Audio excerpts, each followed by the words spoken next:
He said, my name is Jason Porter. I graduated from here. See the little alumni badge? They don't give those to just anybody, okay? They give them to me. I teach here Wednesday nights. I do the middle schoolers. I also help out on Sundays with the youth group. Some of you guys are in my youth group. Some of you guys aren't. Some of the ones that I see in here helped out with us during the Vacation Bible School. All right, I was here during that as well. My wife is always over here. She helps out with Miss Amanda, so we're here fairly often. If you see us around, throw up your hand and say hi. The reason I wanted to come in here and talk with you guys is because I love hanging out with kids. I love working with kids, okay? The middle schoolers are pretty cool. You guys are even cooler because you guys have so much stuff going on, it's not even funny.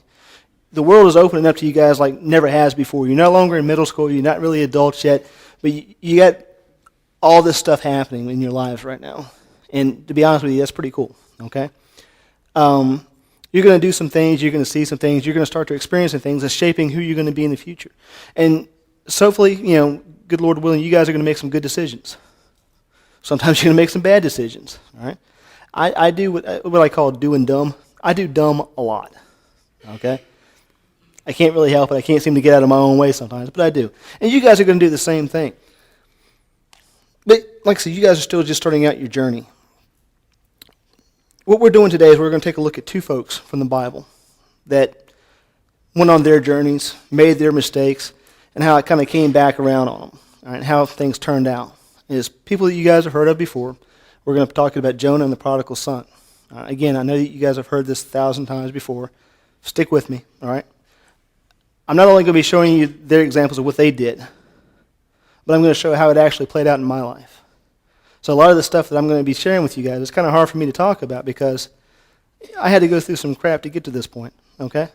It's not fun. It's not an enjoyable ride all the time. But the end result is, all right? First one we're going to look at is Jonah, and I'm not going to read the whole thing to you, but I'm just going to kind of give you the quick hits. All right. Jonah was asked to go to Nineveh, right? He didn't want to go to Nineveh. He didn't want to go anywhere near that. He knew that it was a bad place. He knew that they were doing some bad things, but he didn't want to go there and have Nineveh receive God's grace. He didn't want him to repent. They didn't want him to turn around. He wanted him to be destroyed. So he took off, went and did his own thing, did his way, ran away from God. All right? As he was on the ship, heading to someplace else, bad storm came up. All right? He was sleeping through the whole thing. Everybody started getting scared. What are we going to do? What are we going to do? So they cast lots. Lot fell on on Jonah. Fell on him. They woke him up and said, hey, what's the deal here? We know that you're the problem here. Who do you pray to? So I pray to God and created the heavens and the earth. So, okay, we need to do something. He says, throw me in the water. They didn't want to throw the guy in the water. They didn't want to commit sin. They didn't want to kill nobody. But the storms got worse, so they went ahead and threw him over. As soon as he threw him over, everything died. Right? Everything was fine. The waters were calm. Fish came up, picked him up, and he hung out in the belly of a fish for 3 days. Right? Just me, but I don't think I'd want to go that route if I didn't have to, okay? I don't like fish that much, unless they're fish sticks. I can live with that. But I wouldn't want to hang out inside of a fish for 3 days. All right? That was Jonah. He made some mistakes. He made some bad decisions. We saw how that turned out. Next guy we take a look at is the prodigal son. The prodigal son didn't want to wait for anything. He said, hey, you know what? Went to his father and said, Dad, I'm done. This doesn't work out for me. Go ahead and give me what you owe me. I'm going to take off. I'm going to do things my way for a while. So the father, he probably wasn't happy about that. Father went ahead and gave him his money. Says, all right, here you go, son. Son took off. He lived wild, lived extravagant, partied all the time, that kind of stuff. Next thing you know, the famine comes into his area. And there's no food. He goes hungry. He doesn't have any real friends because all the friends that he had were just using him at that point in time. So he says, okay, I got to do something. I'm going to hire myself out as a servant. Hired himself out, and his job was to go feed the pigs.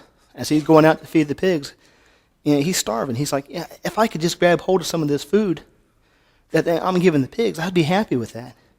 And he thought to himself, why don't I just go back home? He said, how many of my dad's servants have plenty of food to eat? So I'm just going to go back and tell him I'm sorry, tell him I'm not worthy to be his son, and asked him to make things right. So he went back, Father came out running and grabbed him and hugged him and says, hey, I love you. And the kid says, look, I'm not worthy to be your son. I've sinned against you. I've sinned against God. Just make me your servant. So they went out and he says, go grab my finest robe. Go grab a ring. Kill the cow. Kill the calf, rather. We're going to have a big feast. All right. That's how those two stories go. Now, why did I tell you those two stories? Like I said, it's nothing you haven't ever heard before. I know all of you guys have heard that one. All right. I tell you those stories because these two guys are a lot like you guys in a lot of ways. All right? Not that you guys are currently doing dumb. All right? And so usually that would be me.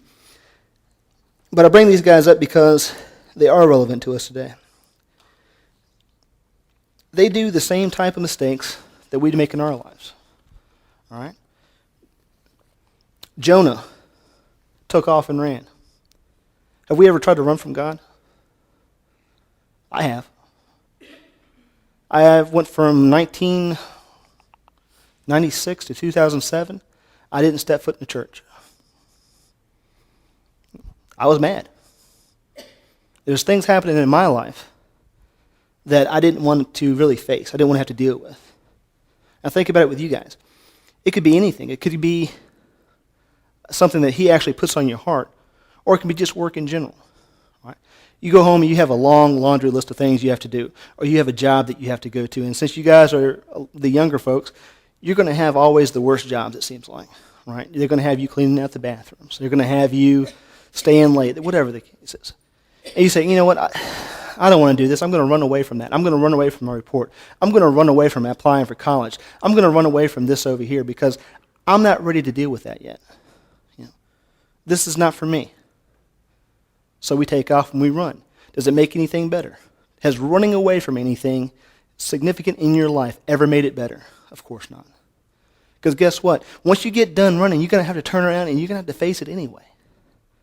And depending on how far you run, it just makes that much further that you have to go back to get to it and deal with it. You're not doing yourself any favors here. Okay?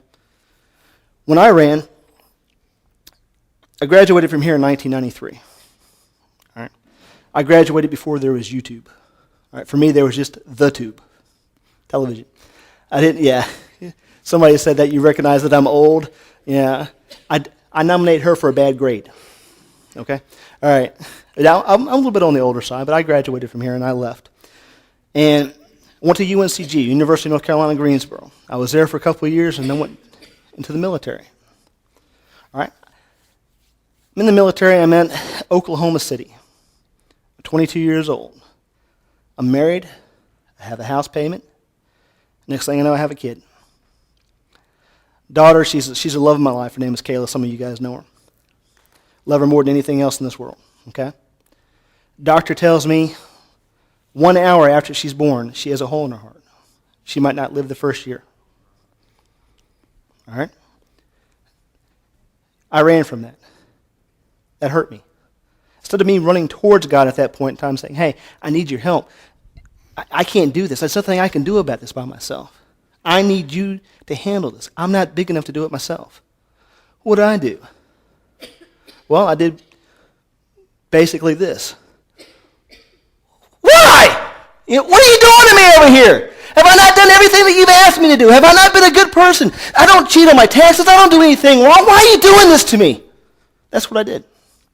And I ran. When I ran, what happened? Well, let's see.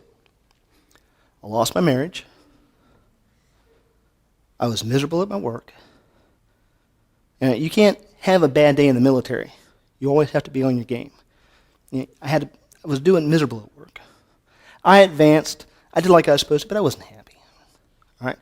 I was having problems with money, in and out of times, all over the stuff. Never had enough to do what needed to be done. And I was miserable. Absolutely miserable. But why was I miserable? So that's the stuff you never think about. You never ask yourself, why am I miserable right now? Only thing you do is you just understand that you are miserable. And that thought process never comes into play. I was miserable because I had alienated myself from God, I think. I had run away. Now, when I came back, and I said, you know what? I'm tired of running. I'm tired of trying to do this by myself. I came back here to Durham, North Carolina to be closer to my family again. I was going over to Hope Valley Baptist Church for a while. And I wasn't happy. Still wasn't happy. I wasn't involved. It didn't feel like I had a place yet. So I came back over here to Crescent shortly after Pastor Glass got here. Okay? And when I got back over here, I could feel this is where I would belong. This is where I was put. And over time, stuff started to happen in here. I was baptized in 1993. But I was saved by grace, saved by faith probably 2 years ago. It's a difference in being dunked and being saved. I had to learn that the hard way. But it's a lesson that you learn. Right? We should be able to learn from other people's mistakes. It is my sincere hope and thought and prayer that you guys would never have to go through what I went through. That you would look at me and say, hey, dude made some bad decisions. I'm not going to do that. But it's something in our makeup, something in our brains. I don't know what it is. We are bound and determined to go do the same things our own way, just to find out for ourselves. I don't know why. I don't know how we do it that way, but we do. All right? Shouldn't have to, though. All right? The prodigal son. This is a guy who took dumb to a whole new level. All right? He really did. He had a good life, for the most part. Obviously, his family had money. They were well off. He wasn't the number one son. He was the number two son. But still, he had a comfortable life. But he couldn't wait. He wanted to go do things his way. All right? He says, hey, you know what? I don't need your approval. I don't need you to tell me what to do. I don't want your advice. I don't need your advice. You are old. I'm young. I'm an adult. I'm doing things my way now. This is my time. All right? And he took his money and took off. All right? Again, how does this apply to you guys? I guarantee some of you guys in here in this room right now have said something along those same lines to your parents. All right? How do I know this? Because even though I'm older, I'm not that old, okay? I still remember. And I have both of my parents around to remind me how I used to be when my daughter acts up. She's just like you were when you were a kid. Yeah, I've heard that a lot, okay? And she's probably true. But you don't want to have to live by the rules all the time. You come to Crescent, you say, okay, it's Thursday, I got to wear a tie. How many of you guys like to wear ties? You do? Dude, I hate to wear ties. For one thing, when you take this right here, I got a big neck, I got an 18.5-inch neck. You put that up here like that and you put a tie around it. All right? I got like that muffin head popping out of my collar. All right? Not a good look. All right? As you get older, the size of your neck, the length of your neck will shrink, I promise you. So you right now, I love to wear ties. When you get to be mid-30s, yeah, when you get mid-30s, you're not going to love to wear ties anymore, I promise you, okay? All right? All right. But some of you guys like to wear ties. The one individual, he likes to wear ties. A lot of us don't. A lot of us don't. Okay? But that's part of the rules. You have to follow those rules. That's part of your restrictions. That's part of your makeup as of right now. That's what you have to do. All right? Some of you say, hey, I still have a bedtime when I'm at home. All right? I have to be in bed by 11 o'clock. I'm an adult. I know what I need. I don't need 8 hours of sleep. I know what I need. You're not me. You can't tell me what I need. You can't tell me what I want. I got this. You worry about you, I'll worry about me. And